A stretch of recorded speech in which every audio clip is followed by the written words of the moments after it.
In the early 90s, the Teenage Mutant Ninja Turtles were at the height of their popularity, with a highly viewed cartoon series, multiple live-action movies, and enough unique toys to fill up an entire house. In fact, my favorite Ninja Turtles toy was the pizza shooting van that I had during that time period. While I couldn't find much footage or commercials for that particular van, I did find the reproduction of the van that NECA released a few years back, alongside the original van that did not have the pizza shooter on top of it. Also during that period, I either owned or played pretty much every Teenage Mutant Ninja Turtles game that you could, other than the Game Boy ones. I struggled through Turtles 1, but was able to beat it a single time as a child, and absolutely loved the arcade style of Turtles 2, which was more fun than the original.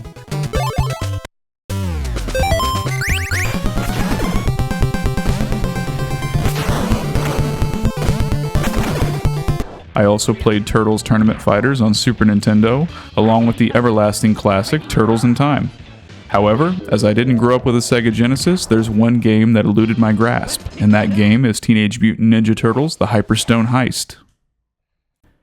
Quite frankly, when I booted this up, I didn't even know what I was getting into because it came from a random pick from the Cowabunga collection on PlayStation 5. However, when I booted the game up, I immediately noticed the resemblance to Turtles in Time, albeit with lower quality graphics. It didn't take me long to realize that this was basically a 16-bit version of Turtles in Time, as many of the assets from that game and the actual arcade game were shared here.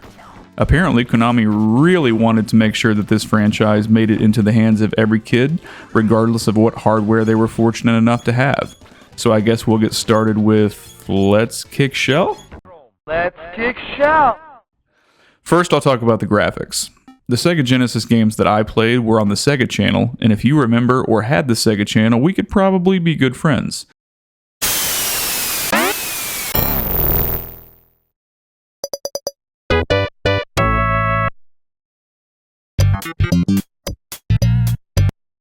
My experience with Sega games is mainly with Sega Channel, and the only games that I really played from there were Boogerman, Sonic, Clue, Monopoly, and Comic Zone.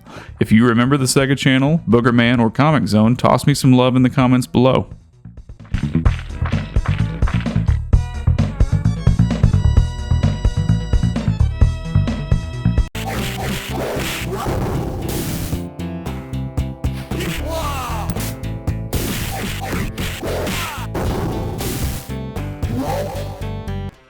Anyway, the graphics on this game remind me quite a bit of Turtles in Time. I understand that comparing 16-bit and 32-bit isn't fair, so I'll simply say this.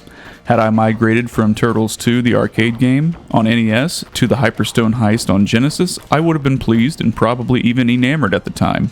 We take for granted these days the differences in graphics, but as someone who has played games from Atari all the way to PS5, I have an acute sense for how things have progressed over the years. The Hyperstone Heist looks nice. All four turtles look pretty much as good as the SNES game, along with enemies and environments. The biggest difference between them is the color palette. The Super Nintendo had a much better color palette, which makes Turtles in Time look better in comparison. However, it's my job to review this against other games on the same console, and I say that Hyperstone Heist is as good as most Genesis games, at least the ones that I played. I enjoyed seeing the laser effects from Shredder's hideout, a level not in Turtles in Time, as well as the revised boss sprites, particularly Tatsu. The final boss also looked quite nice for a Genesis game, a worthwhile conclusion to the game. Next, I'll talk about the sound and music. I will say this, it would be unfair for me to compare this to Turtles in Time or the arcade at all, so I will simply say that I don't have a single song nor sound that I remember from this game. Nothing stuck out to me whatsoever, but also nothing really turned me off per se. I'm as neutral to the sounds in this game as I could possibly be, probably because it was the first time I played it, and I was more focused on getting through the levels and learning as much as I could. So this will probably be the shortest music and sound section that I ever do in a review because I'm so neutral. So I will simply call the soundtrack serviceable, and leave it at that.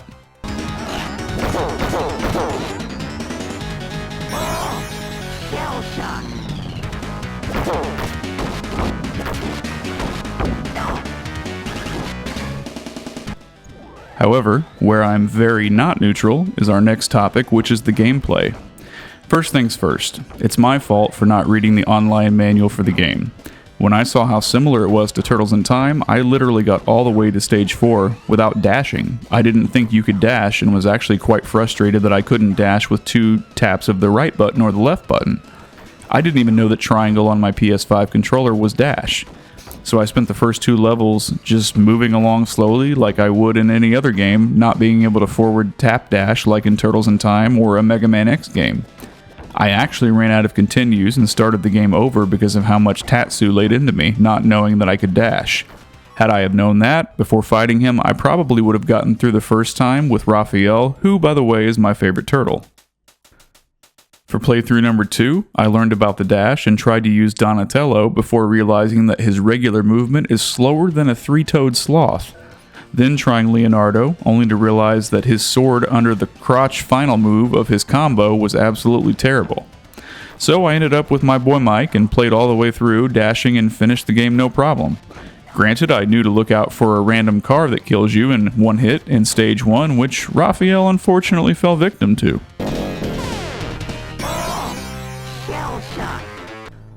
I like the fact that the turtles control pretty well, with multiple attack options from a special 2-button attack that drains the life bar a little bit, to a running kick attack that goes all the way across the screen, to back attacks that protect against Foot Clan pincers.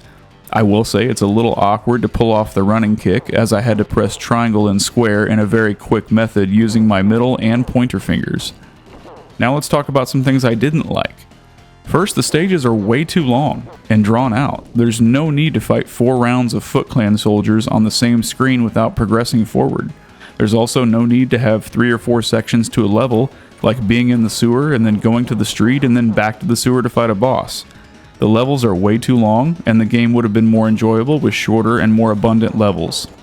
Also, the bosses are way too easy. The hardest bosses in the game are Tatsu and Krang, and neither one of those poses much of a threat either. As I have the same gripe with Turtles in Time, the final boss is the easiest in the entire game, which is crazy. Also, the number of pizzas in the game is way too low, and there are a couple of points where there should be at least a single pizza in the level, like Shredder's hideout. So in summary, trying my best not to compare this to Turtles in Time, I'd give Hyperstone Heist a 7 out of 10. It was a fun Turtles experience, and I think had I have played it before Turtles in Time in 1992, 7 out of 10 would have been my enjoyment level with it. I was able to finish it easily with 2 runs, and that would have only been 1 run had I have known about the dash. So essentially, the game is less than 30 minutes long if you're moving through pretty well. The bosses are way too easy once you figure out their patterns, and the differences between turtles are pretty annoying. I'm unsure why anyone would ever use a turtle other than Raphael or Michelangelo. I do understand that Donatello has an extremely long reach, but his movement speed is so slow I found it unbearable. I also found the Baxter Stockman fight to be quite annoying, but I found him annoying in the arcade version, so there wasn't too much surprise whenever I saw his sprite fly out. I will say the nostalgia was still there as much as 1992, however, and I liked the game, but I probably won't go back to it again as there are other better options available. I want to thank you all for watching this review and all of the likes, comments, and subscribes for my content. Let me know in the comments below what you think of the review and the game, and make sure to check out the Discord link in the description below. We will see you in the next video.